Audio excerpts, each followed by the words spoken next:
Peut-être l'âge de Jojo Kapanga, c'est mon nom. Alors aujourd'hui,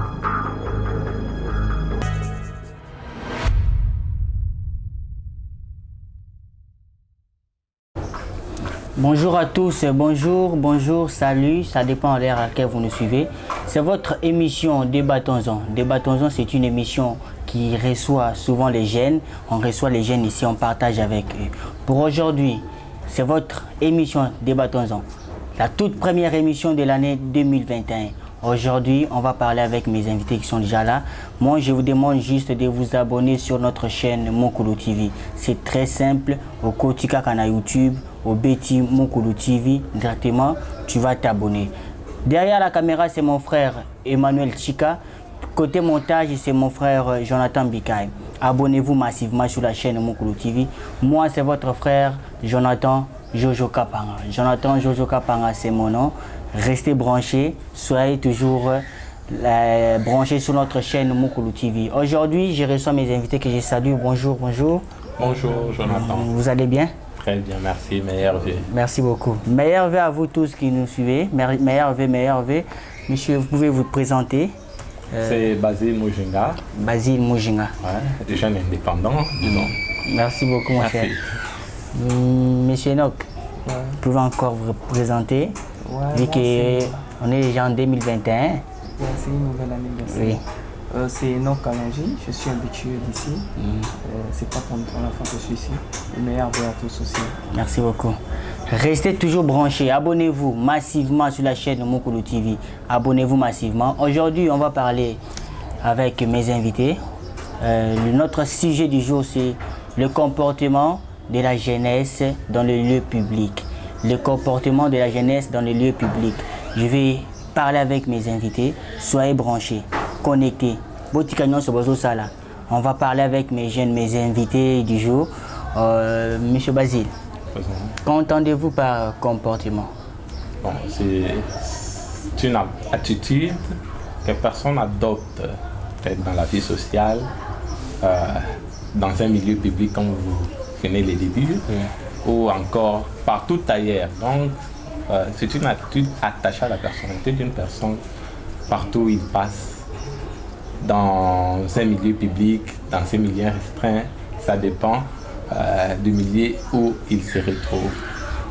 Merci beaucoup. Monsieur Enoch, même question. Qu'entendez-vous par comportement? Basile a essayé un peu de tout balayer sur le comportement. Donc, je vais juste ajouter aussi, c'est comme il a dit, l'attitude aussi, l'habitude aussi, de quelque chose qu'on fait chaque jour en fait, quelque chose qu'on est habitué à faire ou soit on est déjà accoutumé de le faire et cela devient un comportement en fait. Et je vais préciser que le comportement n'est pas souvent inné, les comportements se contaminent ou soit s'influencent quelque part par l'habitude ou soit l'attitude de l'autre personne. Tu peux aussi copier ou soit prendre surtout le mauvais comportement, c'est ça qui essaie un peu plus de se copier facilement. Je suis toujours d'être vraiment, d'être transmissible en fait. Bon, je suis toujours avec toi. Quand on dit comportement dans le lieu public, quand on voit aussi la jeunesse de nos jours, comment se comporte la jeunesse de nos jours dans les lieux publics, là on peut commencer dans les églises. Ah ok. Oui. Bon, au fait, déjà dans les églises, je ne sais pas si je vais un peu beaucoup marteler, parce que l'église c'est un lieu public, mais c'est un lieu aussi d'éducation, bien sûr. Et surtout que c'est un peu, quand on parle de l'église, on voit directement la religion. Les jeunes agissent sur base de leur religion aussi, leur façon de se comporter aussi, c'est sur base de la religion à laquelle ils appartiennent. Bon, au fait, je ne peux pas vraiment marteler sur la religion parce que ça me semble un peu compliqué, je ne suis pas trop fort sur la religion. Wow. Là, je vais revenir à toi. Basile, le comportement de la jeunesse, je pense que tu ne vas pas aussi me dire que tu n'es pas trop basé dans la religion. Bon, déjà, les sujets, quand on parle de lieux publics, il y a plusieurs lieux publics, ça dépend d'une société à une autre. Quand vous avez évoqué les cas de l'église, comme Enoch l'a bien épinglé, c'est aussi un milieu public d'éducation et où chacun est appelé à avoir une attitude quelconque selon sa religion qu'il doit afficher quand il est à ce lieu-là. Mais bien évidemment, quand on parle de l'Église, pour moi, bon, généralement, on ne donne pas la liberté d'expression à tout un chacun. Là, on y va pour écouter la parole de Dieu et on dit Amen à tout ce qu'on dit, on sort. Je ne sais pas, je ne pourrais pas dire avec certitude que non, il y a un comportement spécial à adopter dans une église, vu qu'il y a diversité d'églises et on ne sait pas comment est-ce qu'on peut qualifier un comportement qu'on doit adopter face à chaque religion. Nous voyons, il y a la religion musulmane, ils ont leur manière de voir les choses, il y a la religion catholique, protestante et aussi les églises dites de réveil. Alors, chaque église a sa façon de se comporter et chaque jeune qui s'y trouve a aussi sa façon de se comporter selon sa religion. Et quand vous alors trouvez... c'est un peu vague de pouvoir donner un comportement à afficher dans... Mais quand vous trouvez dans une église, vous trouvez le pasteur est en train de prêcher, et vous voyez un fidèle là qui est en train de naviguer, donc connecté sur Facebook, Instagram, comment vous trouvez ça? Bon, c'est un comportement déplorable, disons, parce que quand on va dans la maison de Dieu, premièrement, c'est la crainte du Seigneur. Et quand on y va, c'est pour écouter la parole à travers ses serviteurs, disons. Quand on écoute la parole de Dieu, on ne peut pas être distrait, parce que si on va chez les chefs de l'État, on ne peut pas toutefois en train de parler avec les chefs de l'État et en même temps en train de naviguer dans une façon inconcevable. Alors, quand on est en présence de Dieu, c'est l'être suprême, il faut quand même du respect. Mais selon plusieurs jeunes qu'on a eu à interpeller, et donnent prétexte, non, ils utilisent la Bible, vu que tout est déjà électronique. On ne sait pas comment pouvoir les interpeller, vu qu'ils avancent comme raison qu'ils utilisent la Bible électronique, etc. Mais ce n'est pas un comportement à saluer, parce que quand on est dans la maison du Seigneur, on ne peut pas à tout moment utiliser la connexion, les réseaux sociaux, etc. Parce qu'il y a toujours une distraction là-dessus. C'est ce que je pourrais dire. Enoch, dernièrement ici on a vu dans l'internet, il y avait une vidéo là qui passait, une fille là qui dansait, et puis l'autre en train de prendre des images dans l'église. Toi tu danses et l'autre est en train de prendre des images pour publier ça sur internet. Comment vous trouvez ça? Bon, en fait, d'abord, c'est un comportement déplorable, comme l'a dit Basile, parce que premièrement, nous avons l'éducation qui est à la maison, deuxièmement, nous avons l'éducation qui vient de l'école, et troisièmement, nous avons l'éducation qui vient de l'église. Oui. Ce qui typifie à dire, lorsque la maison, ou soit les parents essayent de rater, ou soit de rater, c'est l'école qui essaie de récupérer. Lorsque l'école est aussi incapable à ce point, on donne la responsabilité à l'église.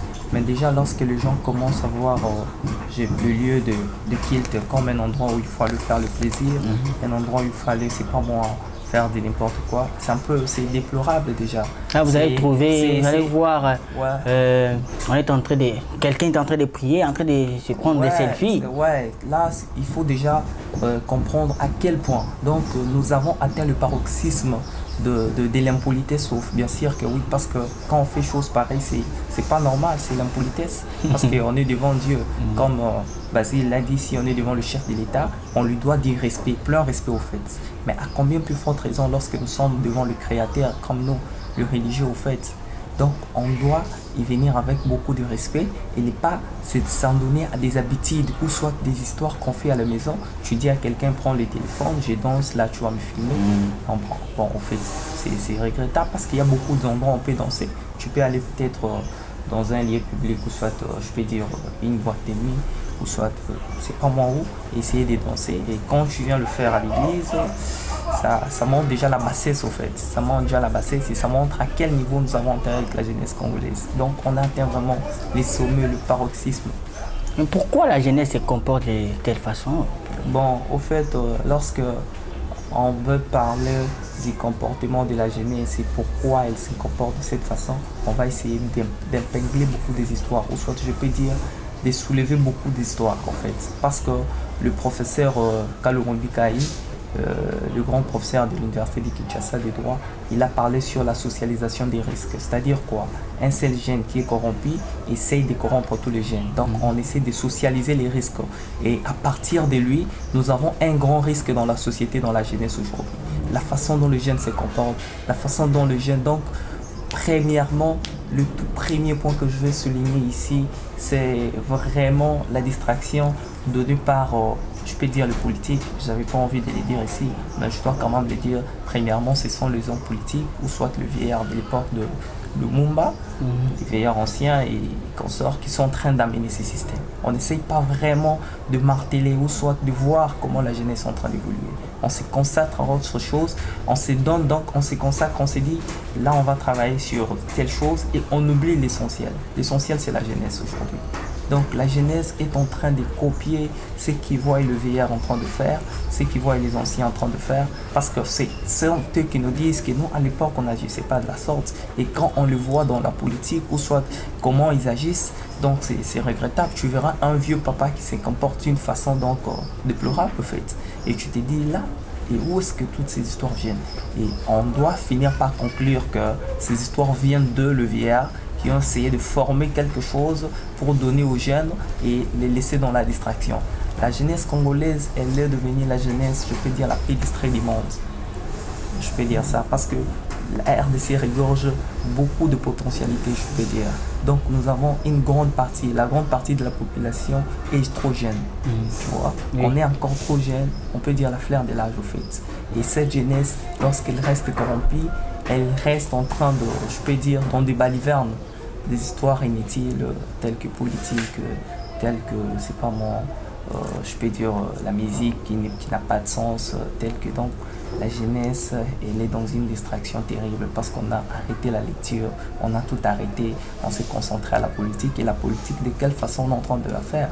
On l'a fait sur les réseaux sociaux, en train de silter jour et nuit, en train de... Donc, Jonathan, je peux dire, ça atteint vraiment les sommets, le paroxysme. Je ne sais pas si Basile peut me contredire, bien sûr, parce que on ne sait pas, on ne comprend pas comment le jeune se comporte aujourd'hui. Tu ne vois pas que cette distraction-là est à la cause qu'on ne puisse pas retrouver des jeunes dans le gouvernement, dans les entreprises? Bon, au fait, c'est un des points aussi on peut souligner aussi ça, bien sûr, que oui. Et comment on va engager ou soit trouver des jeunes dans le gouvernement? Je sais, bien sûr, je n'ignore pas qu'il y a des jeunes qui sont conscients parce que il y a des jeunes qui travaillent, qui bossent, qui ont un bon comportement et qui savent de quoi s'en tenir. Ici, on est en train de parler vraiment sur la négativité parce que le plus, je peux dire, nous avons beaucoup de négativité au fait. On a un grand pourcentage de négativité dans le comportement des jeunes que le positif. C'est pourquoi je suis en train de marteler qu'il y a des jeunes conscients qui travaillent très bien. Et sur la question que tu m'as posée, c'est parce qu'on ne trouve pas dans le gouvernement. Je ne pense pas que c'est ça la solution, bien sûr. La solution, c'est juste d'éveiller la conscience des jeunes.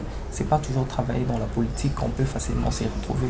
Ou soit, bien sûr que oui, travailler, ou soit, c'est pas moi, être ministre. Alors, qu'est-ce qu'il faut pour éveiller la conscience des jeunes? C'est qu'il faut pour éveiller la conscience des jeunes. Oui. Il faut procéder à la sensibilisation. La sensibilisation, leur faire comprendre la théorie du professeur Kalombi Kaï, cette théorie que j'affectionne beaucoup, la théorie de la socialisation des risques. Il faut leur faire comprendre que toi-même, tu représentes un risque pour la société. Lorsque tu agis de la mauvaise façon, et comme on dit que le comportement, ou soit que les gens s'influencent entre eux, tu vas influencer l'autre, il va commencer à agir aussi de la sorte, et tu vas influencer l'autre, il va commencer à agir de la sorte, et après, on a un grand dégât dans la société. Donc, on doit sensibiliser à chaque fois les jeunes, lui montrer que c'est pas par cette façon qu'on peut changer la société. C'est pas cette façon d'agir-là, ce comportement-là, on n'arrivera pas à changer la société. Et comment on va le faire si on a encore à la tête, ou soit on a encore des hommes qui ne peuvent pas le faire, qui ne peuvent pas éveiller cette conscience. Les gens se concentrent sur de futilités, comme je l'ai dit, des balivernes, au lieu de se concentrer sur l'essentiel, faire comprendre aux jeunes qu'est-ce qu'il y a, qu'est-ce qu'on peut faire. Donc la sensibilisation reste quelque chose de très fort au fait. Et j'avais aussi appuyé dernièrement l'idée du ministre de la Jeunesse qui avait proposé que les jeunes, quand il finit directement, il a son bac, directement on l'envoie d'abord à l'armée pour essayer d'avoir l'éducation. En fait, c'était vraiment une très bonne idée. Et ça va essayer un peu de changer la mentalité, de faire comprendre aux jeunes que nous sommes au-delà de tout des patriotes. Et être patriote, c'est avoir l'amour. L'amour, c'est par ma façon d'agir, par ma façon de me comporter au fait. Je ne peux pas aller parce que je représente un risque. Et je ne peux pas aller faire de n'importe quoi dans les lieux publics ou soit agir de n'importe quelle façon, ce qui causera peut-être tort aux autres personnes ou soit influencer les autres, c'est dire mais quand l'autre fait, je peux aussi le faire au fait. Et quand tu vas le faire, ça cause un risque, un dégât dans la société. C'est un peu ça, Jonathan. Ok, merci beaucoup. Basile, comment se comporte la jeunesse dans les instituts, universités? Bon, en fait, les universités, instituts supérieurs, oui, c'est un lieu du savoir où on rééduque. Bon, pas on rééduque, mais on éduque aussi la jeunesse. Comme Enoch l'a dit, l'éducation commence. Le socle de l'éducation, c'est d'abord la famille, après l'école, les instituts supérieurs ou encore les universités.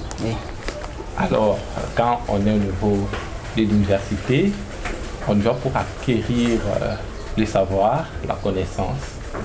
Mais chose qu'on déplore aussi dans la jeunesse et chez certaines autorités académiques, c'est le moment où ils laissent la bière, ils laissent vendre la bière dans des sites universitaires.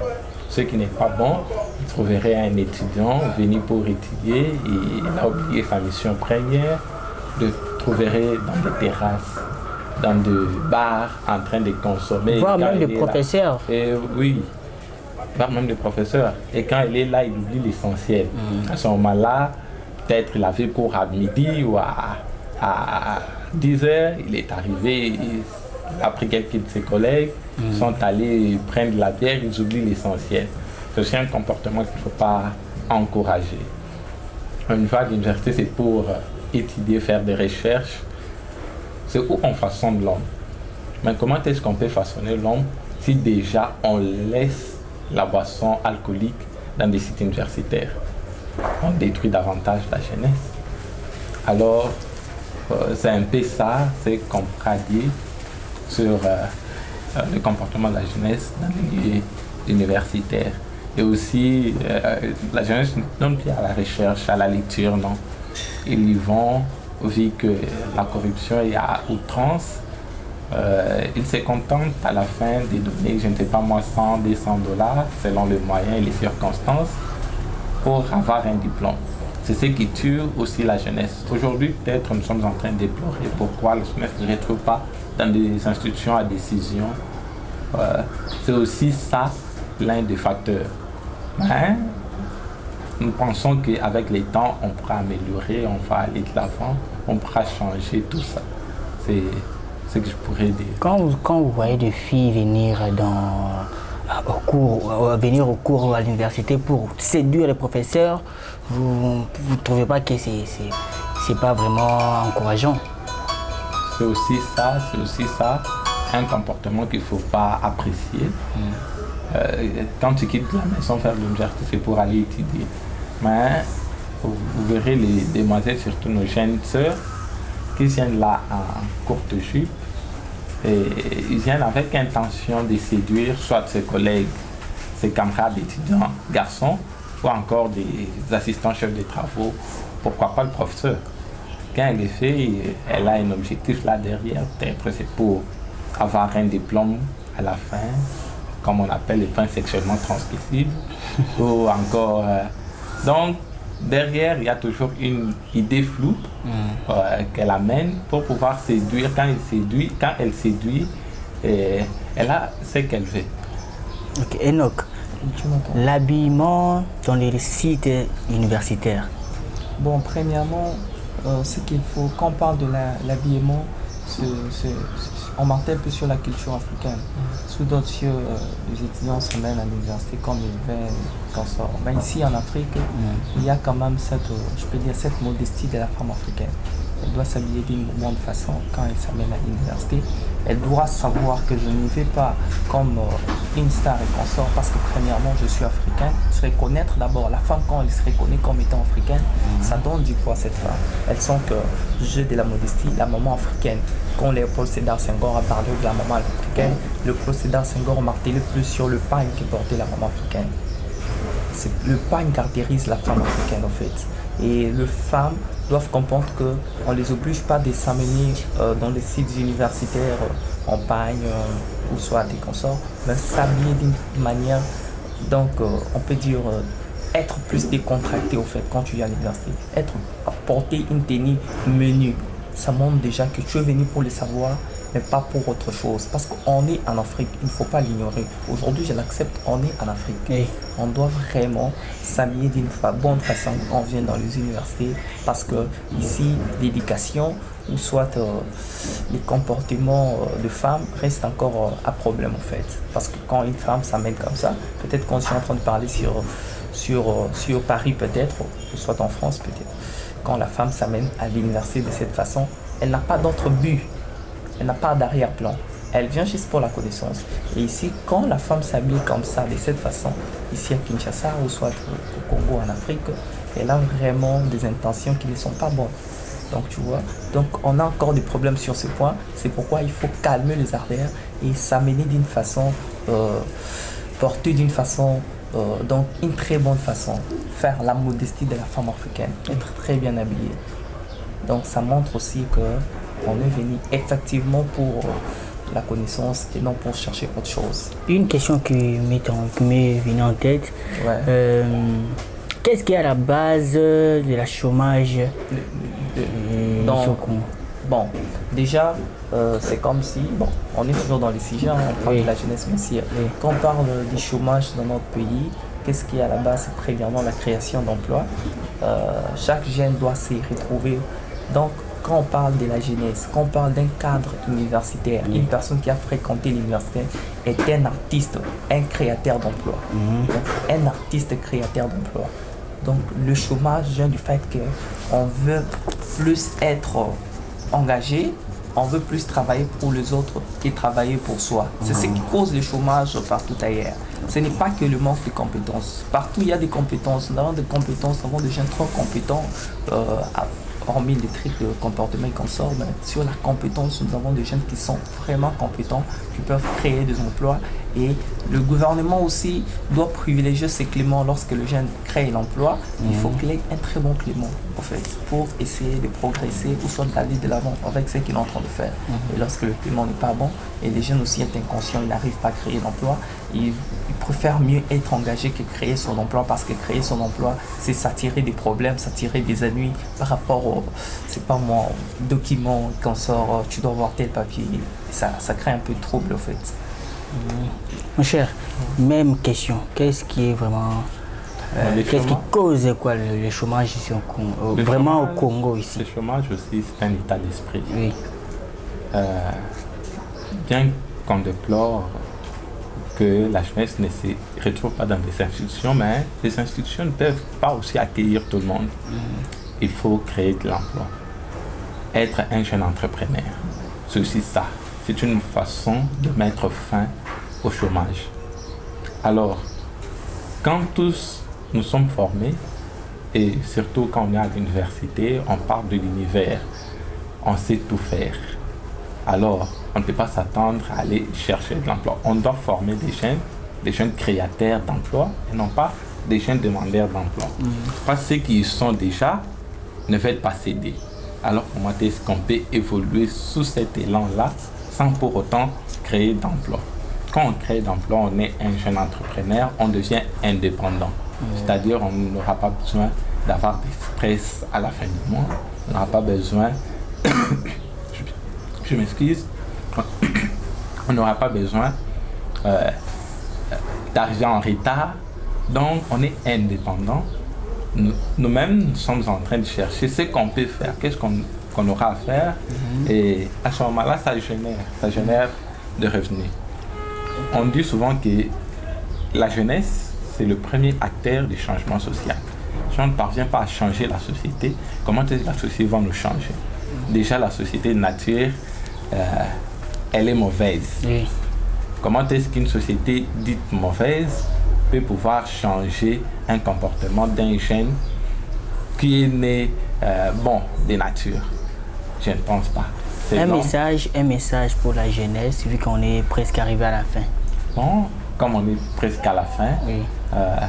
Nous lançons un appel fort à la jeunesse afin que la jeunesse soit une jeunesse entrepreneur, une jeunesse leader, parce qu'un leader, c'est celui qui sait influencer les autres à pouvoir aller de l'avant. On ne peut pas être dans les passifs, demeurer là. Ça ne va pas encourager la jeunesse congolaise à pouvoir persévérer, avoir d'autres choses avec un œil plus clairvoyant que ce qu'on voyait hier. On doit toujours avancer, bien que la situation ne le permet pas, mais on doit s'efforcer toujours à aller de l'avant. Ok, quelques salutations à tous ceux qui vous suivent. Ok, je salue tout le monde, tous nos téléspectateurs de Mukulu TV et quelques amis, Rodrigue, Jordan, ainsi de suite. Donc je ne pourrais pas saluer tout le monde. Merci beaucoup. Et donc, un message aux jeunes. Bon, le message que je dois porter aujourd'hui, c'est l'éveil des consciences. On doit être conscient de ce qu'on est en train de faire. Oui. Socrate a parlé sur la philosophie. La philosophie de Socrate était basée sur la conscience, la morale, faire le bien, éviter le mal. C'est Socrate qui l'a parlé, c'était dans le temps. Donc quand Socrate parlait de cette façon, alors qu'il définissait la philosophie comme étant une science de la sagesse, ou soit de l'amour de la sagesse, c'est qui peut faire que les comportements vont de même sens que la sagesse aussi. Donc lorsque tu n'as pas un bon comportement, quand tu n'agis pas très bien, c'est-à-dire tu n'es pas conscient, tu n'es pas sage aussi, c'est un peu ça. Et je veux aussi dire à la jeunesse d'être conscient de ce qu'on est en train de faire. On peut définir son être, on peut définir ce que l'on est, parce que Jean-Paul Sartre aussi l'a fait.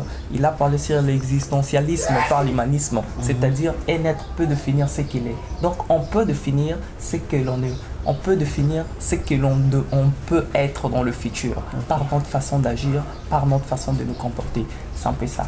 Quelques salutations. Ouais, je salue tous nos téléspectateurs de Mukulu TV, surtout que je suis habitué ici. Oui. Je tiens à saluer vraiment Prince Kabema depuis le Lubumbashi. Je salue aussi Élisée Kalonji, mon frère. Je salue tout le monde, tous les téléspectateurs, sans oublier ma très chère mère. C'est un peu ça. Maman, on te salue. On est arrivé à la fin de notre émission Débattons-en. Derrière la caméra, c'était mon frère Emmanuel Chika. Côté montage, c'était Jonathan Bikaï. Alors, je salue aussi Maman Thérèse Kassongo depuis Paris. Salutations à vous, Maman Thérèse. Je salue aussi Frémi Loussaboulou. Frémi Loussaboulou, je te salue. Je salue aussi Chic Trésor 001. Ouais, Chic Trésor 001, je te salue aussi. Gaël Boukassa de Castel. Le Gaël Boukassa. Je te salue. Clovis Biaya, mon manager. Je salue aussi ma secrétaire privée, Dalia Kapinga. Salutations à toi. Live Food, je dis merci à nos frères, à notre frère Cédric Lima, lui qui nous a un peu permis de faire tourner l'émission ici à Live Food. On est sur Bon Marché, avenue Essanza numéro 2022. Avenue Essanza numéro 2022. Là, je vois Emma Chia, Nicole Ntumba, Elfine Doua, Gisèle. Je vois aussi celle que j'appelle bien Blandine Kibondo. Je te salue. Je salue aussi Tracy Kanda, mon président Tracy Kanda. Sans oublier le major Raoul Mwassa, mon konzi Raoul Mwassa. Je te salue aussi Ghislaine Mwanza, Mtoye Machika. Ghislaine Mwanza, na Pécho Pembote. Maître Anderson, je te salue. Je salue aussi l'établissement Mouchimi. Là, je vois Delphin Toumba. Je vois mon frère Trésor Kachai, je vois tout le monde là-bas. Sans oublier aussi ma famille, je vois ma maman chérie, maman bisous, je vois ma maman chérie, je vois aussi maman Assi, maman Égide, maman Chantal, toute ma famille, mes grandes sœurs, Landarabiso, grand frère Nanga, petit frère, je vous salue tous. Meilleure vie à tous, restez branchés sur la chaîne Mukulu TV, abonnez-vous massivement, des bonnes choses arrivent. Derrière la caméra, comme je l'avais déjà dit, c'était Emmanuel Chika. Côté montage, Jonathan Bikaï. Moi, c'est votre frère Jonathan Jojo Kapanga. Moi et vous, on se retrouve prochainement. N'oubliez pas, la Covid existe. Pour la taraka, masque, casque. N'oubliez pas, ça fera du bien pour la santé. Moi et vous, on se retrouve prochainement. Au revoir.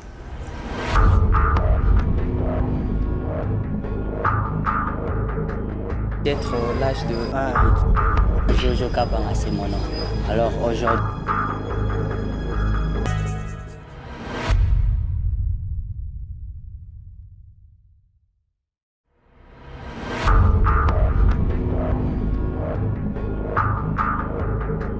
Peut-être l'âge de... Jojo Kapanga, c'est mon nom. Alors aujourd'hui...